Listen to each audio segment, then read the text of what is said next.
Hello viewers, অচ্যুতদার free coaching চ্যানেলে তোমাদের সকলকে স্বাগত জানাই। আজকের এই ভিডিওতে তোমরা যারা ক্যালকাটা ইউনিভার্সিটিতে বি হিস্ট্রি অনার্সে 5th সেমিস্টারে পড়ছো, তোমাদের যে সিসি 11 পেপারটি রয়েছে, এবং তোমরা যারা জেনারেল বা পাশে পড়ছো, তোমাদের যে ডিএসসি A2 পেপারটি রয়েছে, এবং তোমরা যারা নেতাজি সুভাষ ওপেন ইউনিভার্সিটিতে ইউজি বিডিপি কোর্সে 3rd ইয়ারে পড়ছো, তোমাদের যে সিসি 11 পেপারটি রয়েছে আধুনিক ইউরোপের ইতিহাস, এই পেপারটির একটি ইম্পর্টেন্ট প্রশ্ন। 1870 থেকে 1914 এই সময়কালে ইউরোপে কিভাবে নব্য সাম্রাজ্যবাদের উত্থান হয়, এই প্রশ্ন নিয়ে বিশদে আলোচনা করব। আলোচনার শেষে এর উত্তর তোমাদের সামনে তুলে ধরবো।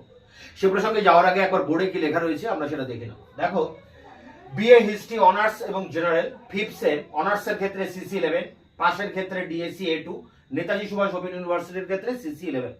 প্রশ্ন হচ্ছে 1870 থেকে 1914 পর্যন্ত নব্য সাম্রাজ্যবাদের উত্থানের কারণ। দেখো, সাম্রাজ্যবাদের আগে নব্য কথা লেখা আছে, অর্থাৎ নতুন ভাবে সাম্রাজ্যবাদের উত্থান হচ্ছে। সাম্রাজ্যবাদ তো আগেও ছিল, প্রাচীনকালেও সাম্রাজ্যবাদ ছিল।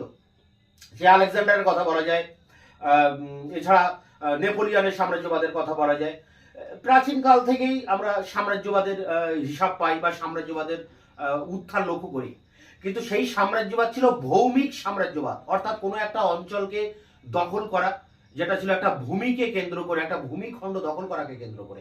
এটা ছিল ভৌমিক সাম্রাজ্যবাদ। পরবর্তীকালে দেখা যায় যে যখন ভৌগোলিক আবিষ্কার শুরু হয়, নিত্য নতুন দেশ আবিষ্কার শুরু হয়, কলম্বাস আমেরিকা আবিষ্কার করেন, ভাস্কো দা গামা ভারতে আসা জলপথ আবিষ্কার করেন, ঠিক সেই সময় Italy, Portugal, Spain, England, France, এই সব দেশগুলো তারা সামুদ্রিক অভিযানের ভিতর দিয়ে নতুন নতুন জায়গায় তারা উপনিবেশ স্থাপন করে, নতুন নতুন ভাবে তারা সাম্রাজ্যবাদী কার্যকলাপ শুরু করে। এগুলোকে আমরা বলি কিন্তু ভৌগোলিক আধিপত্য, অর্থাৎ এগুলো হচ্ছে ভৌমিক আধিপত্যের একটা যুগ। এই অবস্থাটা চলে 1815 সাল পর্যন্ত। কিন্তু 1815 সালের পরে গিয়ে 1870 সালে গিয়ে একটা নতুন ধরনের সাম্রাজ্যবাদ আবার নতুন করে মাথা চাড়া দিয়ে ওঠে। হঠাৎ করে, মানে আকস্মিকভাবে ইউরোপীয় দেশগুলির মধ্যে এই সাম্রাজ্যবাদী কার্যকলাপ দেখা যায়। তার একটা কারণ রয়েছে। কারণ এই 1870 সালে আফ্রিকা আবিষ্কৃত হয়। এর আগে আফ্রিকা বলে যে একটা মহাদেশ আছে সেটা কেউ জানতো না। 1870 সালের পরে আফ্রিকা উন্মুক্ত হয় বিশ্বের কাছে, এবং আফ্রিকার বিভিন্ন অঞ্চল দখল করাকে কেন্দ্র করে ইউরোপের বিভিন্ন দেশের মধ্যে পারস্পরিক প্রতিযোগিতা শুরু হয়, সাম্রাজ্যবাদী কার্যকলাপ শুরু হয়।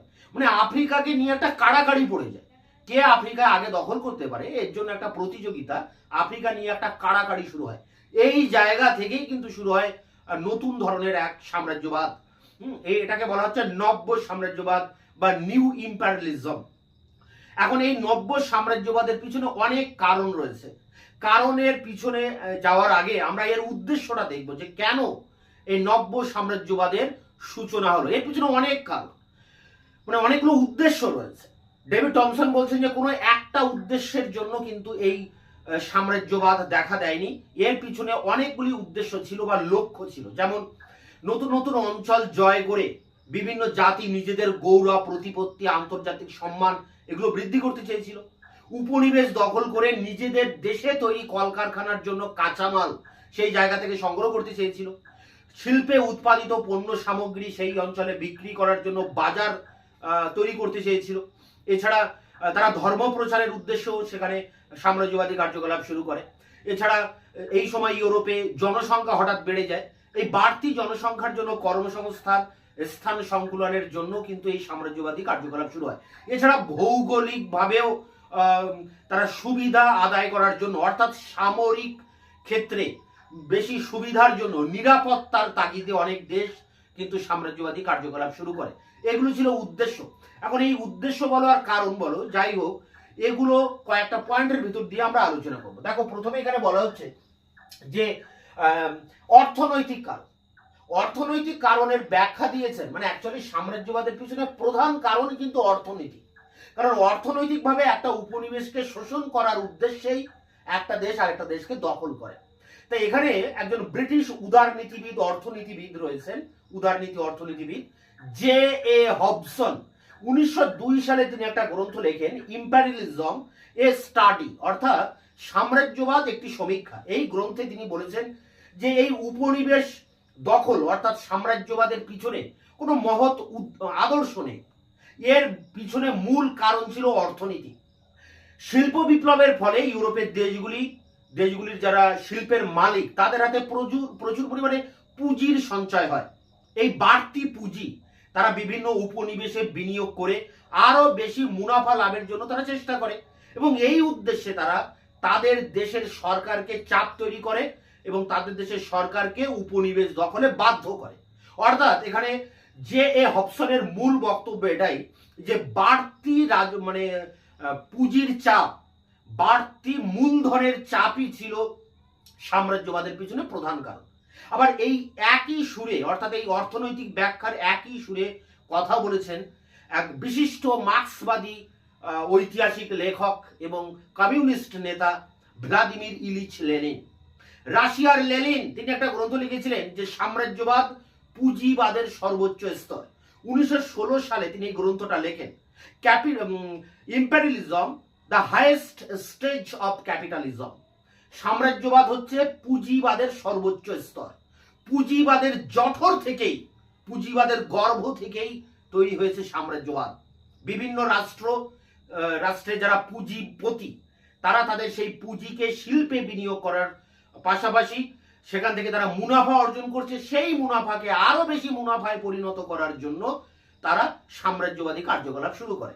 অর্থাৎ এখানে পুঁজিপতিরা দেশের প্রয়োজনের বাড়তি তারা কলকারখানায় মাল তৈরি করে, অর্থাৎ দেশের যেটুকু প্রয়োজন তার বেশি তারা পণ্য উৎপাদন করে।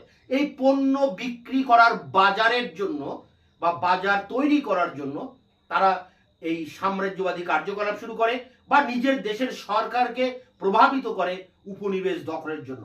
অর্থাৎ পুঁজিবাদী রাষ্ট্রগুলি পুঁজিপতিদের দিকে দৃষ্টি রেখে তারা তাদের বৈদেশিক নীতি নির্ধারণ করে।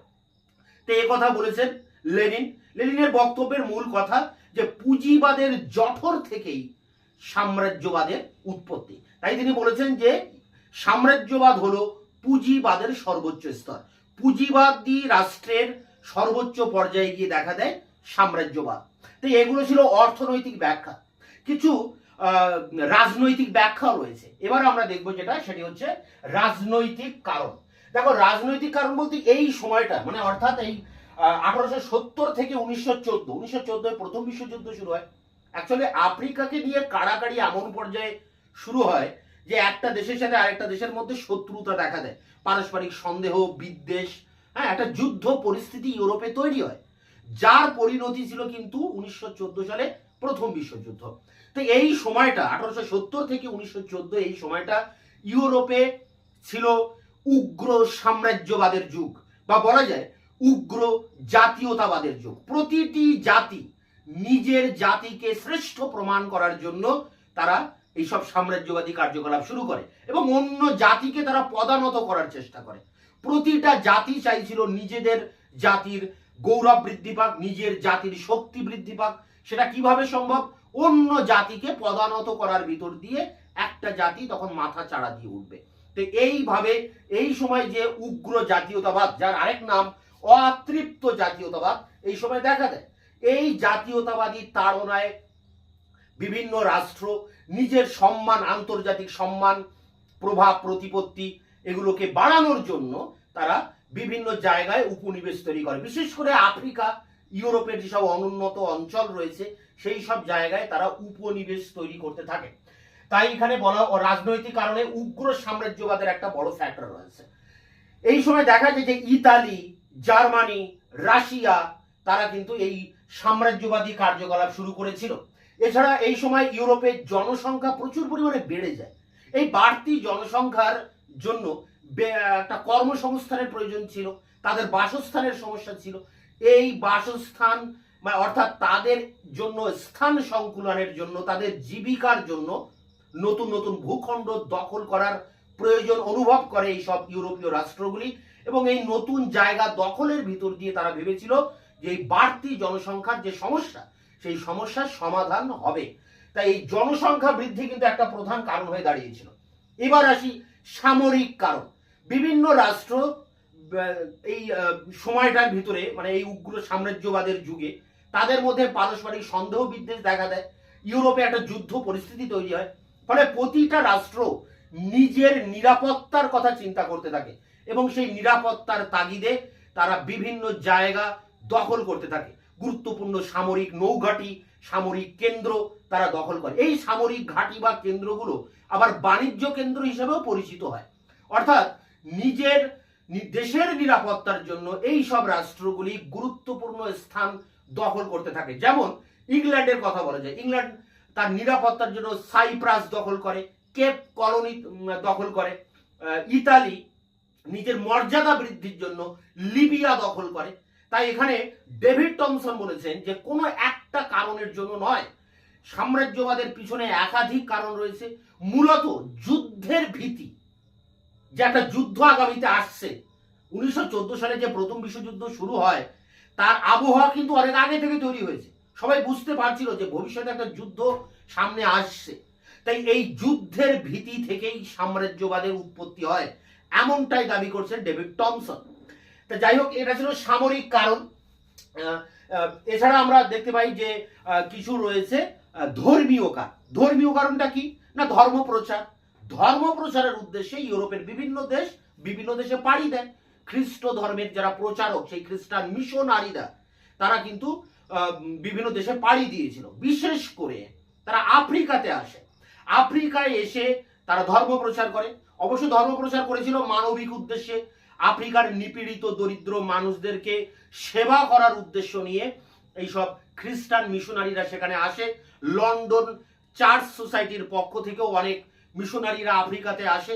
কিন্তু এদের দেখা দেখি, এদের পিছনে পিছনে কিছু স্বার্থান্বেষী বণিক, রাজনৈতিক ব্যক্তিত্ব তারাও আফ্রিকাতে এসে উপস্থিত হয় এবং বিভিন্ন জায়গা তারা দখল করে।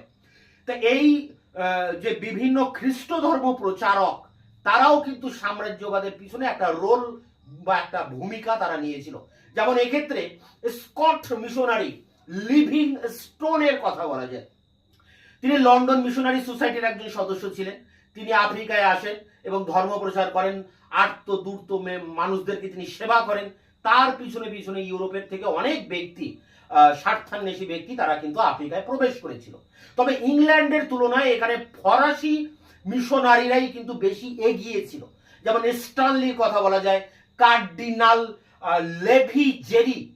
লেভি জেরির কথা বলা যায়। এনারা ও আফ্রিকায় বিভিন্ন জায়গায় কিন্তু ধর্ম প্রচারের উদ্দেশ্যে আসেন। তাদের দেখা দেখি বিভিন্ন ব্যক্তিও সেখানে প্রবেশ করে। এছাড়া বেলজিয়ামের কথা বলা যায়। বেলজিয়াম আফ্রিকার যে কঙ্গো নদীর অববাহিকা অঞ্চলে তারা ধর্ম প্রচারের নাম করে এই অঞ্চলটা দখল করে স্বাধীন কঙ্গো অফ বেলজিয়াম তৈরি করে। তা এগুলো ছিল ধর্মীয় কারণ, মানে ধর্ম প্রচারের উদ্দেশ্য নিয়ে খ্রিস্টান মিশনারিরা আফ্রিকায় যায়। তাদের দেখা দেখি বিভিন্ন ব্যক্তি, মানে বণিক বা এখানে স্বার্থান্বেষী রাজনৈতিক ব্যক্তি, তারা সেখানে প্রবেশ করে এবং সেখানে তারা উপনিবেশ স্থাপন করে। আরেকটি কারণ রয়েছে, সেই কারণটি হচ্ছে যে বিভিন্ন চিন্তাবিদ, বিভিন্ন সাম্রাজ্যবাদী চিন্তাবিদদের লেখনির ভিতর দিয়েও সাম্রাজ্যবাদের উস্কানি দেওয়া হয়। এই বিভিন্ন সাম্রাজ্যবাদী চিন্তাবিদ কারা? ইংল্যান্ডের কথা বলা যায়, রুডইয়ার্ড কিপলিং বলে এক বিখ্যাত ব্যক্তি রয়েছেন, তার কথা বলা যায়। তিনি আসলে এই সময় ইউরোপে বিভিন্ন দেশে উন্নতশীল দেশগুলির মধ্যে একটা ধারণা ছিল যে তারা তো উন্নত, তাদের উচিত যে যেসব অনুন্নত দেশ রয়েছে তাদেরকে উন্নত করা। অর্থাৎ তারা হচ্ছে সাদা চামড়ার মানুষ, ইউরোপের মানুষেরা, তারা কালো চামড়ার মানুষদেরকে শিক্ষিত করবে। এটাকে বলা হয় হোয়াইট মেন বার্ডেন, অর্থাৎ সাদা চামড়ার দায়বদ্ধতা। তাহলে যারা সাদা চামড়ার মানুষ তাদের একটা দায় আছে, তাদের দায়িত্ব আছে। দায়িত্বটা কি?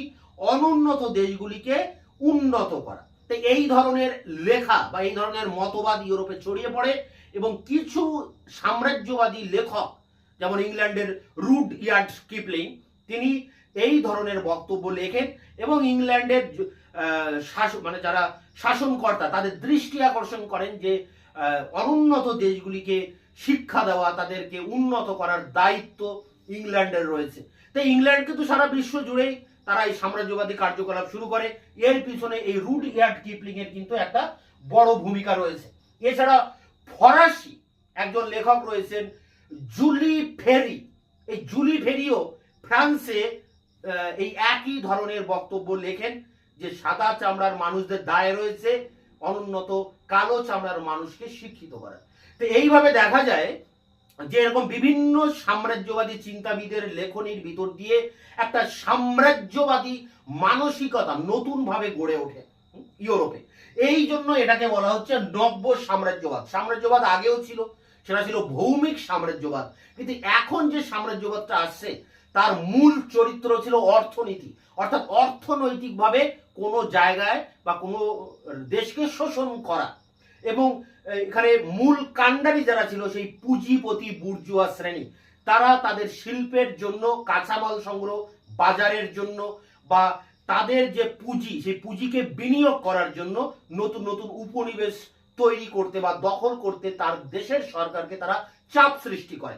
এমনটাই কিন্তু মূল বিষয়, যেটা জে এ হবসন ও লেনিনের বক্তব্য অনুযায়ী। এবং এর সাথে কিছু সামরিক কারণ, অর্থ রাজনৈতিক কারণ, ধর্মীয় কারণ বা এইসব চিন্তাশীল ব্যক্তিদের লেখনী কিছুটা ভূমিকা নিয়েছিল, তো মূল কারণ কিন্তু অর্থনীতি। তো এই ছিল সাম্রাজ্যবাদের উত্থান কেন হয় তার উপরে একটা সংক্ষিপ্ত আলোচনা করলাম। এর যে উত্তরপত্র রয়েছে সেই অ্যান্সার শিট 10 নম্বরের 500 ওয়ার্ডে অ্যান্সার নিয়ে এবার আমি অন স্ক্রিনে আলোচনা করছি। History honours 5th sem CC 11, history general 5th sem DSC A2, Netaji Subhash open ইউনিভার্সিটির ক্ষেত্রে সিসি 11। 1870 থেকে 1914 খ্রিস্টাব্দ পর্যন্ত নব্য সাম্রাজ্যবাদের উত্থানের কারণ। মার্কস 10। মানব ইতিহাসের সাম্রাজ্যবাদের ধারণাটি যথেষ্ট প্রাচীন। প্রাচীন যুগে আলেকজান্ডার জুলিয়াস সিজার থেকে শুরু করে আধুনিক যুগে নেপোলিয়নের সাম্রাজ্যবাদী কার্যকলাপ কারো অজানা নয়। এ ধরনের সাম্রাজ্যবাদ ভৌমিক অধিকার, টেরিটোরিয়াল ডমিনেশনের মধ্যেই আবদ্ধ ছিল। ভৌগোলিক আবিষ্কারের সূত্র ধরে প্রায় 400 বছর ধরে Spain, Portugal, Holland, England, France, Denmark প্রভৃতি দেশ পৃথিবীর বিভিন্ন অঞ্চলে উপনিবেশ স্থাপন করে। এ সবই হলো ভৌমিক সাম্রাজ্যবাদ এবং 1815 খ্রিস্টাব্দ পর্যন্ত এই ধারা অব্যাহত থাকে। 1870 খ্রিস্টাব্দ থেকে আকস্মিকভাবে বিভিন্ন রাষ্ট্রের মধ্যে উপনিবেশ স্থাপনের জন্য কাড়াকাড়ি পড়ে যায়। নতুন আর্থ সামাজিক রাজনৈতিক পটভূমিতে সাম্রাজ্যবাদের উত্থান হয়। ইউরোপের শিল্পোন্নত দেশগুলি এশিয়া ও আফ্রিকার বিভিন্ন দেশ থেকে কাঁচামাল সংগ্রহ এবং ওইসব দেশের বাজার দখলের জন্য উন্মাদ প্রতিযোগিতায় মেতে ওঠে। 1870 থেকে 1914 পর্যন্ত সময়কালকে সাম্রাজ্যবাদের যুগ বা এজ অফ ইম্পেরিয়ালিজম বলে চিহ্নিত করা হয়। এই কালপর্বে সাম্রাজ্যবাদ দৈত্যের মতো জেগে ওঠে। আধুনিক সাম্রাজ্যবাদকে নব্য সাম্রাজ্যবাদ বা নিউ ইম্পেরিয়ালিজম বলা হয়। 1870 খ্রিস্টাব্দের পর থেকে ইউরোপের শিল্প উন্নত জাতিগুলি ইউরোপের বাইরে, বিশেষ করে এশিয়া ও আফ্রিকার ও অনাধিকৃত, অনাবিষ্কৃত, কাঁচামাল সমৃদ্ধ ও সম্ভাব্য বাজারযুক্ত দেশগুলিতে উপনিবেশ দখলের জন্য যে উন্মাদ প্রতিযোগিতায় লিপ্ত হয় এবং আধিপত্য স্থাপন করে তা নব সাম্রাজ্যবাদ বা নব উপনিবেশবাদ, নিউ কলোনালিজম নামে পরিচিত। প্যারা করে অধ্যাপক ডেভিড টমসন, মানে এই প্যারাতে আমরা উদ্দেশ্যটা দেখব যে কি কারণে সাম্রাজ্যবাদী কার্যকলাপ শুরু হয়, বলেন যে নয়া উপনিবেশবাদের মধ্য দিয়ে ইউরোপের রাষ্ট্রগুলির আন্তঃরাষ্ট্র দ্বন্দ্ব ও শত্রুতা প্রকাশ পেয়েছিল। এই দ্বন্দ্বের মূলে ছিল বিভিন্ন রাষ্ট্রের বিভিন্ন চাহিদা ও চিন্তাভাবনা। উপনিবেশ স্থাপনের মূলে শিল্পোন্নত দেশগুলির লক্ষ্য ছিল দ্বিবিধ: উপনিবেশগুলি থেকে কাঁচামাল সংগ্রহ এবং নিজেদের কারখানায় তৈরি ভোগ্যপণ্য বিক্রয়ের জন্য বাজার দখল করা। অনেকে আবার জাতীয় মর্যাদা বৃদ্ধির লক্ষ্য নিয়ে সাম্রাজ্য প্রতিষ্ঠায় অবতীর্ণ হয়।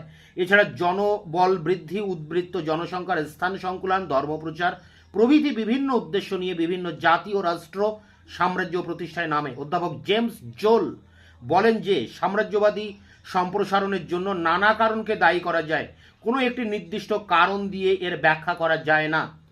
প্যারা করে দেখো এর মূল যে কারণগুলো ছিল সাম্রাজ্যবাদের। প্রথমে রয়েছে অর্থনৈতিক কারণ। ব্রিটিশ উদারনৈতিক অর্থনীতিবিদ জে এ হবসন 1902 খ্রিস্টাব্দে প্রকাশিত তার সাম্রাজ্যবাদ একটি সমীক্ষা, ইম্পেরিয়ালিজম এ স্টাডি গ্রন্থে সাম্রাজ্যবাদের অর্থনৈতিক ব্যাখ্যা দিয়েছেন। তার মতে নব সাম্রাজ্যবাদের পশ্চাতে কোনো উচ্চতর লক্ষ্য বা আদর্শ ছিল না, অর্থনৈতিক লক্ষ্যই ছিল এর মূলে। তিনি বলেন যে পুঁজিবাদী সমাজ ব্যবস্থায় পুঁজিপতিদের হাতে প্রচুর মূলধন সঞ্চিত হয়।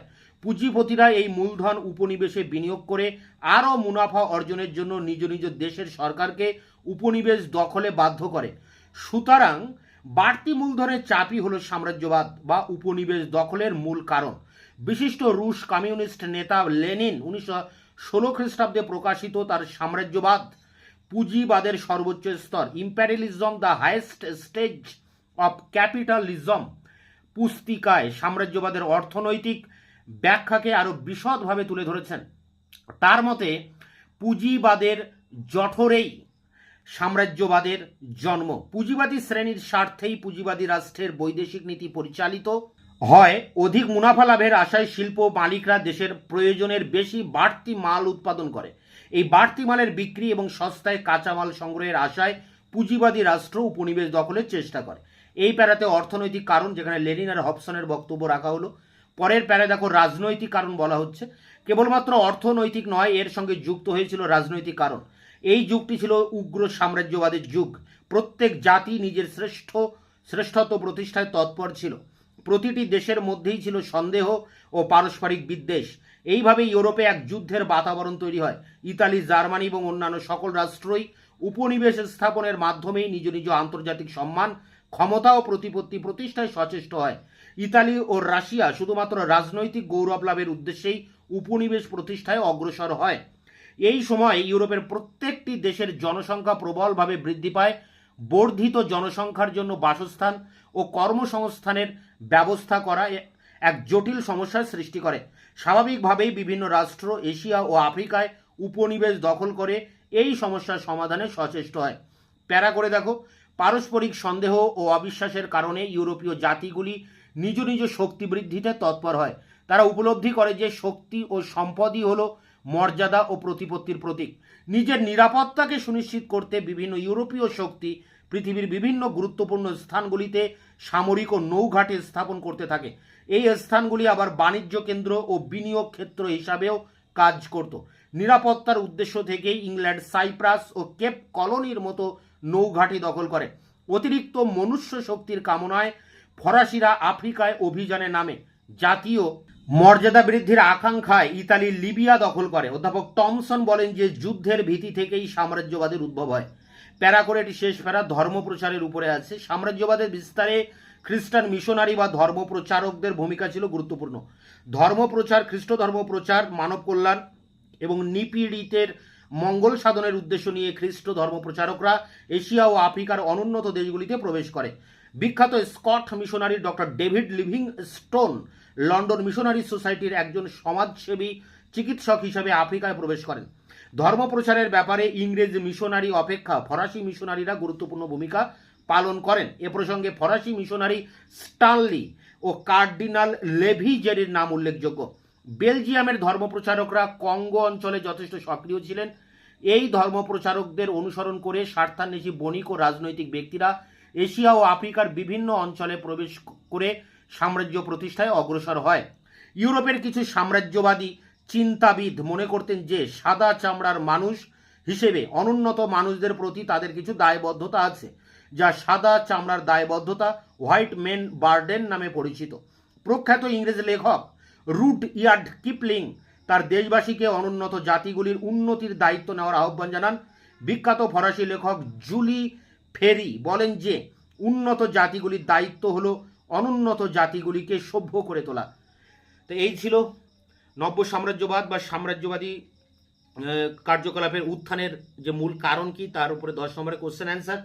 তোমরা এটা সংগ্রহ করে পরীক্ষার প্রস্তুতি নাও। দেখা হচ্ছে নতুন কোনো ভিডিও ক্লাসে। ততক্ষণে চ্যানেলকে সাবস্ক্রাইব করে রাখবে, বন্ধুদের কাছে শেয়ার করবে, নিজেদের মতামত জানাবে কমেন্ট সেকশনে, এবং ভিডিওগুলি ভালো লাগলে অবশ্যই একটা লাইক দেবে।